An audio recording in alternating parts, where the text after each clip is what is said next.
Bonjour, démonstration de recoloration de tuiles de texture. Je vais faire la démonstration avec le matelassé que vous avez fait la semaine dernière. Vous appliquez les mêmes techniques pour les deux autres colorations de texture monochrome, soit le bouclé et le velours côtelé. Donc, on va d'abord ouvrir la tuile. Donc, on va aller dans Ouvrir ici. Je vais aller chercher le matelassé. Je vais travailler toujours ici sur des plans successifs. Donc, je vais copier mon arrière-plan. Je conserve toujours mon original. Je vais dupliquer le calque. Je vais lui donner le nom de la couleur. Donc, je vais aller voir ici dans mes consignes. Pour le matelassé, j'ai deux couleurs. J'ai le vert numéro 146-4 de la palette Pantone. Donc, je vais copier ici ce numéro-là que je vais venir coller ici. Donc, je vais avoir accessible mon numéro de couleur. Je fais OK. Je vais aller enlever ici la couleur qui est à l'intérieur de cette image-là.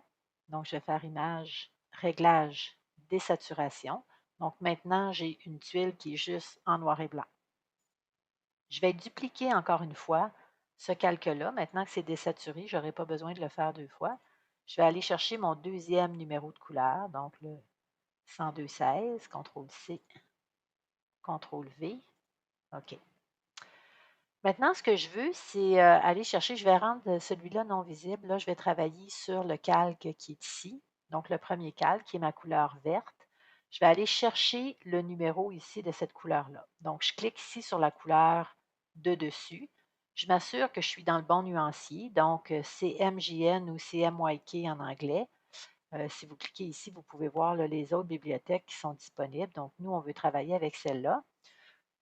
Vous pouvez essayer d'atteindre là, par ici en jouant sur les roulettes, mais c'est assez compliqué d'arriver parce que c'est assez dense là, comme bibliothèque de couleurs. Donc, le meilleur moyen d'atteindre les couleurs, c'est de les taper sur le clavier. On n'a pas de zone, on n'a pas de fenêtre dans laquelle venir inscrire le numéro de la couleur, mais en utilisant le clavier numérique, on a juste à inscrire le numéro, puis on va atteindre directement la couleur. Donc, 146-4, c'est celui-là ici. Je fais OK. Donc là, ma couleur est sur le dessus. Je prends mon outil ici rectangle et je vais faire un petit rectangle ici avec la couleur. OK? Donc ça se place automatiquement sur le dessus du calque sur lequel je suis en train de travailler. Donc, ce que je veux, c'est que mon matelassé atteigne cette couleur-là. N'oubliez pas de réactiver toujours le calque sur lequel vous voulez travailler. Donc là, je me remets encore sur mon calque de texture et je vais aller faire Image, excusez-moi, Édition, Remplir. Et là, je vais demander de remplir avec la couleur de premier plan, qui est la couleur verte. Et dans le mode ici, par défaut, ce mode-là va être marqué normal. Moi, je ne veux pas remplir en mode normal, ce qui me mettrait la couleur de manière uniforme. Je vais lui demander de le remplir, mais en couleur. Donc, oups, pas en saturation, excusez-moi, en couleur. Donc là, il va remplir, il va mettre la tonalité sur les valeurs de gris qui sont présentes dans ma texture. Je fais OK. Et là, je vais faire un zoom sur cette zone-là. Et là, je regarde, puis je suis quand même pas mal proche de ma couleur. Donc, je n'ai pas beaucoup d'ajustements à faire. Dans les ajustements, vous pouvez aller dans Réglages. Il y en a deux qui peuvent vous aider, luminosité et contraste ou teinte et saturation. Donc, présentement, je pense que juste avec luminosité et contraste, ça devrait être suffisant. Je vais éclaircir légèrement ici ma tuile derrière jusqu'à ce que je me rende compte que le carré que j'ai fait devient plus difficile à percevoir. Donc là, ça me donne une bonne idée si j'ai atteint ma couleur ou pas. Vous pouvez jouer aussi un peu avec le contraste si vous voyez que vous perdez un petit peu la texture. Le fait des fois de jouer avec la luminosité va faire en sorte que la texture va être atténuée, donc vous pouvez jouer aussi avec le contraste. Quand vous avez atteint la bonne couleur, vous faites OK. Je vais maintenant aller sur le calque du dessus que je vais réactiver et je vais refaire la même chose. Donc, je vais aller chercher ici ma couleur Pantone. Quand je fais 102, là, je n'arrive pas à atteindre le 102-16, ça s'arrête à 8. Il va falloir que je sois un petit peu plus rapide. 102-16 pour pouvoir écrire. Oups, j'ai marqué juste ça. Je recommence. 102-16. Donc, je peux aller atteindre ici ma couleur bleue qui est plus foncée. Je vais faire OK. Je refais encore une fois une tuile témoin.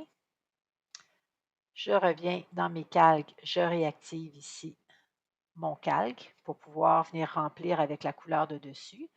Édition, remplir, premier plan, couleur. OK. Donc là, on voit que c'est franchement beaucoup plus pâle. Il va falloir ici que je fasse un peu plus d'ajustement. Donc, je vais aller dans Réglages. Je vais faire Luminosité, Contraste et je vais aller foncer ici la couleur. Donc là, je me rends compte qu'il va falloir que j'ajoute un petit peu de saturation à ma couleur, juste la rendre plus foncée. Ce ne sera pas suffisant. Donc, je vais faire OK. Je vais ressortir ici. Je vais revenir dans Images, Réglages, puis je vais aller dans Teinte et Saturation.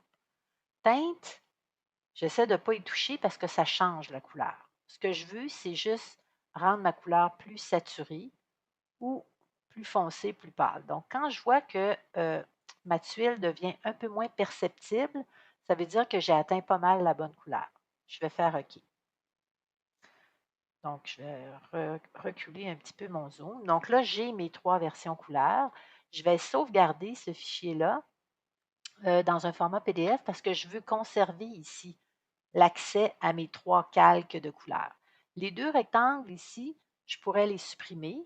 Moi, je vais vous demander de ne pas les supprimer pour que je puisse valider que vous avez bien atteint la bonne couleur. Mais en principe, vous pourriez les supprimer pour garder uniquement vos 3 versions couleurs en format PDF.